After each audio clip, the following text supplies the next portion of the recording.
افغان سرزمین پر دوبارہ سے سوال اٹھ رہے ہیں کہ یہ پاکستان میں گڑبڑ کرنے کے لیے استعمال کی جا رہی ہے.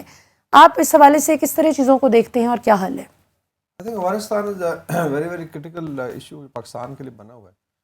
جب امریکن فورسز کا انخلا ہوا تو امید کی گئی تھی کہ شاید اسٹیبلٹی آئے گی، لیکن I think things have remain the same. ایک تو افغان طالبان گورنمنٹ کو اپنی ریٹ آف اسٹیٹ قائم کرنے میں کافی مشکلات کا سامنا ہے، جس کے اندر they have not been able to let say structure police military جو ہے ماڈرن لائنز پہ، یا بارڈر سیکیورٹی جو ہے. اچھا، پھر ایک اور فیکٹر ہے جس میں ان کی آئی وڈ سے ایفیلیشن ہے ود ٹی ٹی پی، جو کہ ڈھکی چھپی بات نہیں، جس کا پاکستان نے برملا اظہار بھی کیا. بالکل. اور اس میں پھر اگر آپ دیکھیں جو بارڈرنگ 3 سے 4 صوبے، وہاں ایکٹیویٹی بہت زیادہ ہے اگینسٹ پاکستان.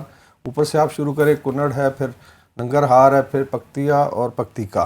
اور زوب میں جو اٹیک ہوا جس میں 3 افغان بھی تھے، that was basically بارڈرنگ Paktia.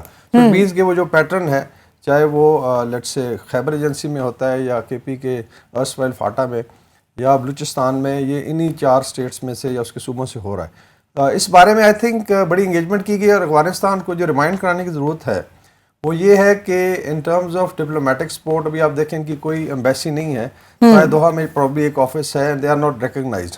Pakistan نے انٹرنیشنل کانفرنسز ہولڈ کی ان کے لیے، انویسٹمنٹ کے لیے، ان کو اوپن کرنے کے لیے. اور بیسیکلی افغان ڈپلومیسی ساری پاکستان کے تھرو، پاکستان کی مدد سے ہوتی ہے، یا کچھ عرب اسٹیٹس ہیں. پھر افغان ٹرانزٹ ٹریڈ کو دیکھ لیں، اس کے علاوہ 3 لاکھ افغان ہر مہینے کراس کرتے ہیں بارڈر، ادھر دے کم فار ورک یا وہ علاج کے لیے آتے ہیں. بالکل. اس میں خواتین بھی ہیں، پشاور اور کوئٹہ کے ہاسپٹل میں ان کا علاج ہوتا ہے، وہاں پہ وہ نہیں ہے. تو آئی تھنک ان تمام چیزوں کے باوجود اگر طالبان کنٹرول نہیں کر سکتے، یا جو لنکس ہیں وتھ ٹی ٹی پی، تو جو اسٹیٹمنٹ آئی تھنک کل پاکستان آرمی چیف نے دیا اور آج ڈیفینس منسٹر نے دیا، دس از ویری ویری امپورٹنٹ کہ ان کو ایکوی ووکلی کلیئر کر دیا جائے جی کہ next time if it happen Pakistan has the right. اور آئی تھنک کلیئر پالیسی ہے ملٹری کی بھی اور پولیٹیکل گورنمنٹ کی کہ ادھر it is with in Pakistan اگر ٹرمینیٹ ہو رہا ہے اکراس، تو اس کو ہٹ کیا جائے گا. پھر کس طریقے سے کیا جائے گا، this is left to let's say Pakistani military and establishment. کوشش یہی ہوتی ہے کہ ہم اسکلیٹ نہ کریں، لیکن اگر یہ بار بار ہوتا ہے اینڈ دین اسٹارٹس افیکٹنگ، اور دونوں کنٹریز کو ہوتا ہے. دیکھا جائے تو اس کو ٹوئنز کہتے ہیں افغانستان پاکستان کو، کہ ٹوئنز ہیں، لیکن اس میں اگر یہ 2 بھائی ہیں جڑواں، تو آئی تھنک دونوں بھائیوں کا فرض ہے کہ ایک دوسرے کی مدد کریں. تو I think this is very critical and strong message given to them. بالکل. اور وہ ٹوئن بردر کے طور پہ ایکٹ بھی تو کرے نا، مطلب کہ پاکستان نے اتنا برداشت کیا ہے، کتنی جانیوں مالی نقصان وغیرہ صاحب ہم نے کتنا کچھ سہا ہے. یہ جو امریکی مس ایڈونچر تھا افغانستان میں، وہ سب سے زیادہ اس کا فال آؤٹ افغانستان کے بعد اگر کسی کو فیس کرنا پڑا پاکستان ہے. تو یہ ایک ایسی چیز ہے جس میں راجہ نذیر صاحب آپ کو بھی ہم جوائن کرتے ہیں، آپ کو بھی شامل گفتگو کرتے ہیں. یہ بتائیے کہ اس ساری صورتحال میں پاکستان کے پاس کیا قانونی آپشنز ہیں؟ ہم کس طرح سے قانونی طور پر بھی اپنے ہمسائے ملک کو باؤنڈ کر سکتے ہیں کہ عزت محبت اپنی جگہ، لیکن اس طرح سے پاکستان کی سرزمین کو اٹیک کرنا، یہ تو دس از ویری رانگ. جی بالکل. بسم اللہ الرحمن الرحیم. میں سمجھتا ہوں کہ پاکستان ایک ساورن اسٹیٹ ہے، اور کسی بھی اسٹیٹ کو یا کسی بھی، دیکھیں نا، بے شک ہم بردر ملک ہیں، لیکن ساورن اسٹیٹ ہونے کے بعد اپنی انٹیگریٹی ہے، اپنے بارڈرز ہیں، اپنے جو ہیں وہ ایک ساورنٹی کو ہر اسٹیٹ نے قائم رکھنا ہوتا ہے. تو اس کے لیے ضروری ہے کہ جس طرح پاکستان کا ایک پرنسپل سٹینڈ ہے کہ ہم نہ کسی کے اندرونی معاملات میں انٹرفیئر کرتے ہیں اور نہ ہم کرنے دیتے ہیں. بالکل. تو اس لیے کنٹری کوئی بھی ہو، چونکہ پاکستان ایک ساورن اسٹیٹ ہے، انٹرنیشنل لاز کے مطابق، انٹرنیشنل کنونشنز کے مطابق، بالکل یہ ہمارا رائٹ ہے کہ ہمارے انٹرنل معاملات میں نہ کوئی مداخلت کرے، نہ کوئی کنسپائریسی کرے، اور نہ کوئی اپنا لینڈ پرووائڈ کرے کسی کو. بالکل. دیکھیں نا، جس طرح انڈین بعض کنسپائریسیز افغان لینڈ کو یوز کر کے کرتے ہیں، تو یہ بھی کسی کو رائٹ نہیں ہے کہ وہ اپنا لینڈ کسی کو پرووائڈ کرے. تو یہ ہمارا بیسک رائٹ ہے. اور وہ بھی ایک ایسا ملک ہے جس نے ایک آپ کو اتنا زبردست پلیٹ فارم مہیا کیا، اپنی کوآپریشن مہیا کی، کہ امریکہ کو یہ تسلی تھی کہ پاکستان بھی پوری سپورٹ کر رہا ہے ہمارے پیسفل انخلا میں. نادر نبیل گبول صاحب، اس سے پہلے کہ ہم سیاست پہ گفتگو کریں، آپ حکومتی موقف اگر اس حوالے سے ہمیں دے سکیں کہ حکومت نے آگے اب کیا اس میں اسٹریٹجی اپنائی ہے، کیونکہ ظاہر ہے یہ سویلین اور ملٹری لیڈرشپ دونوں نے مل کر ہی اس چیز پر اسٹریٹجی بنانی ہے، اس کا کاؤنٹر کرنا ہے. جی بالکل، جس طرح میرے اسٹیمڈ فیلو پینلسٹ نے فرمایا کہ پاکستان ایک سوورن کنٹری ہے اور ایک بہادر ملک ہے اور ایک بہت ہی ہماری پرو ایکٹیو آرمی اور سیکیورٹی ایجنسیز ہیں، تو ہمیں اپنا دفاع کرنا بھی آتا ہے اور نہ ہم کسی ملک کے خلاف اگریشن کرتے ہیں اور نہ اپنے خلاف اگریشن الاؤ کریں گے. اور افغانستان کے ساتھ جو ایشوز ہیں وہ تو آپ کو پتہ ہے انگریزوں کے دور سے چل رہے ہیں، ابھی تک ایشوز چل رہے ہیں، بٹ اس پہ ہماری جو فورن آفس ہے بلاول بھٹو زرداری صاحب جس کو لیڈ کر رہے ہیں، وہ بھی انشور کر رہے ہیں کہ ہمارے جو بارڈرز ہیں اس کو انٹرنیشنلی رسپیکٹ کیا جائے اور اس کی جو سیکٹریٹی ہے اس کو گارنٹی کیا جائے. تو اس پہ دوبارہ سے سویلین ملٹری لیڈرشپ بیٹھ کے اسٹریٹجی انشاءاللہ بنائے گی اور میک شور کرے گی کہ پاکستان کی جو جتنے بھی دشمن ہیں وہ پاکستان کے خلاف میلی آنکھ سے نہ دے. بالکل صحیح. اچھا آپ ذرا پالیٹکس پہ آ جاتے ہیں. آپ سے ہی شروع کر لیتے ہیں گفتگو، کیونکہ ظاہر ہے آپ ایک بڑے امپورٹنٹ سٹیک ہولڈر ہیں، ابھی سٹنگ گورنمنٹ جو ہے اس کے بڑے آپ ایلائے ہیں، اور کچھ شکوے شکایتیں بھی ہیں اگرچہ نون لیگ کو آپ سے کہ ساری عوام کو خوش کرنے والی وزارتیں آپ نے اپنے پاس رکھ لیں، وہ چاہے بے نظیر انکم سپورٹ پروگرام ہو، وہ چاہے وزارت خارجہ ہو، ایسی منسٹریز اور ایسے پورٹ فولیوز جو ڈائریکٹلی عوام کی زندگیوں پہ امپیکٹ نہیں، جن کا فیل ہو رہا کہ وہ اکاؤنٹیبل ٹھہرائیں آپ کو. تو ایک تو یہ بتائیے کہ رانا ثناء اللہ صاحب نے تو کہہ دیا ہے کہ نون لیگ خود الیکشن لڑے گی، کوئی کسی کو ساتھ ملا کے نہیں لڑے گی. پیپلز پارٹی کی الیکشن کے حوالے سے کیا پچ ہوگی، عوام کے پاس کیا نعرہ لے کر آپ جائیں گے؟ اور دوسرا یہ کہ آپ نے کیا سوچا ہے، کسی جماعت کے ساتھ الائنس کر کے چلنا ہے یا کس طرح سے؟ دیکھیں ظاہر سی بات ہے، جو اس وقت ایک کولیشن گورنمنٹ ہے اور اس کی وجہ سے ایک ٹیم ورک کے تحت اسپیشلی شہباز شریف صاحب نے بھی اس چیز کو ایکسیپٹ کیا کہ جس طرح تمام جو کولیشن پارٹنرز ہیں اسپیشلی بلاول صاحب ایز فورن منسٹر جو آئی ایم ایف کا ڈیل سیکور کیا گیا، اس میں بڑے پیوٹل رول ادا کیا گیا. تو آئی تھنک یہ بڑی پازیٹیو چیزیں ہیں. اب رانا صاحب اپنے ذاتی حیثیت میں بول رہے ہوں گے، but I don't think in کی پارٹی لیڈرشپ اس بات سے اگری کرے گی. فی الحال جو چارٹر آف ڈیموکریسی جو شہید محترمہ بے نظیر بھٹو صاحبہ نے اور نواز شریف صاحب نے اس کو سائن کیا، تو تردید نہیں آئی ان کی جماعت کی جانب سے، وہ اون کر رہے ہیں ان کی سٹیٹمنٹ کو. دیکھیں میں جہاں تک میں سمجھ رہا ہوں کہ ابھی باتیں چل رہی ہیں between all coalition partners. Nawaz Sharif صاحب نے آصف زرداری صاحب کے ساتھ بھی ڈسکشنز ہوئی ہیں، اور پھر اس کے بعد جو باقی ہمارے کولیشن پارٹنرز تھے، مولانا فضل الرحمان صاحب بھی ہیں، صاحب انہوں نے بھی اپنی ریزرویشنز ریز کی ہیں. اس کے بعد پھر نواز شریف صاحب نے ان کو بھی کوشش کر رہے ہیں کہ کانفرنس میں لیں. تو اس سے تو یہی چیزیں پوائنٹ آؤٹ ہو رہی ہے کہ مل کر ہی الیکشن لڑیں گے. شاید سیٹ ایڈجسٹمنٹس ہوں ایسے سیٹس پہ اسپیشلی جہاں پہ پیپلز پارٹی اگر شاید جیت نہ سکے، مگر جیت نہ سکی تھی 2018 میں، مگر نواز لیگ سے زیادہ ووٹس لیے تھے. اینڈ وائس ورسا ایسی سیٹس ہوں گی جہاں پہ نواز نے پیپلز پارٹی سے زیادہ ووٹس لیے، تو وہاں پہ اگر مل جل کے اگر ایک دوسرے کے خلاف اگر ہم فلیگ پلنگ نہ کریں اور ایک دوسرے کے خلاف اگر پولیٹکس نہ کریں، تو پھر آئی تھنک بہتر ہوگا ملک کے لیے بھی. اور ایک جو روایت قائم کی گئی ہے پچھلے 1-1.5 سال میں، اس کو پاکستان کے لیے بھی پازیٹیو لیا جا رہا ہے اور فیوچر میں بھی انشاءاللہ پازیٹیو رول ادا کرے گا. جی بریگیڈیئر صاحب، انہوں نے ایک تو ریزرویشنز کا ذکر کیا ہے جو فضل الرحمان صاحب نے کی ہیں نواز شریف صاحب سے، کہ اوبیسلی دبائے ان کو نہیں شامل کیا گیا مشاورتی عمل میں. اب یہ بتائیے کہ ریزرویشنز کے ساتھ ساتھ ایک فرمائش کی بھی بڑی دھوم ہے کہ انہوں نے فرمائش کا اظہار کیا ہے کہ اگر اقتدار آگے ملتا ہے تو صدر مجھے بنائیں. اس کو آپ کس طرح سے دیکھتے ہیں اور اوور آل پولیٹیکل سینیریو پہ آپ کی کیا؟ I think if you want to project into future تو ایک تو پی ڈی ایم کا جو اس وقت الائنس ہے اس کا جینیسس دیکھ لیں. Definitely it was united front against one party, لیکن یہ ضرور ہے کہ they have been able to carry everybody. اس کے آئی تھنک اسٹیک ہولڈرز بھی تھے. مولانا صاحب کو آئی ایم شیور وہ افسوس رہا، naturally was not part of جو فارمل پروسیس تھا، although ان کی لیڈرشپ رہی ہے، لیکن he was not an elected member. اور دو ان کے جو فرزند ہیں وہ اور بھائی شاہی بڑے ایکٹیو رہے ہیں، کمیونیکیشنز منسٹر بھی ہیں. جی تو ایک تو یہ ہے کہ that could be one parameter. ابھی کہاں تک جو ہے مولانا صاحب منوا سکتے ہیں فار دس سیٹ جو آپ بات کر رہے ہیں، صدارت تک. And I don't know whether because politics میں anything is possible. Even if you look at India تو اس میں بڑی انٹرسٹنگ آپ نے دیکھا ہے کہ ٹائم رائٹ ونگ کے لوگ آ جاتے ہیں. ابھی جس طرح ان کی ایک دلت ہیں جو پریزیڈنٹ ہیں جی، اور اسی طریقے سے کس زمانے میں ان کے سکھ رہے ہیں جو پریزیڈنٹ رہے ہیں. سو ایسا نہیں ہے کہ انپریسیڈنٹڈ ہے، بیکاز الٹیمیٹلی جو پریزیڈنٹ کا آفس ہے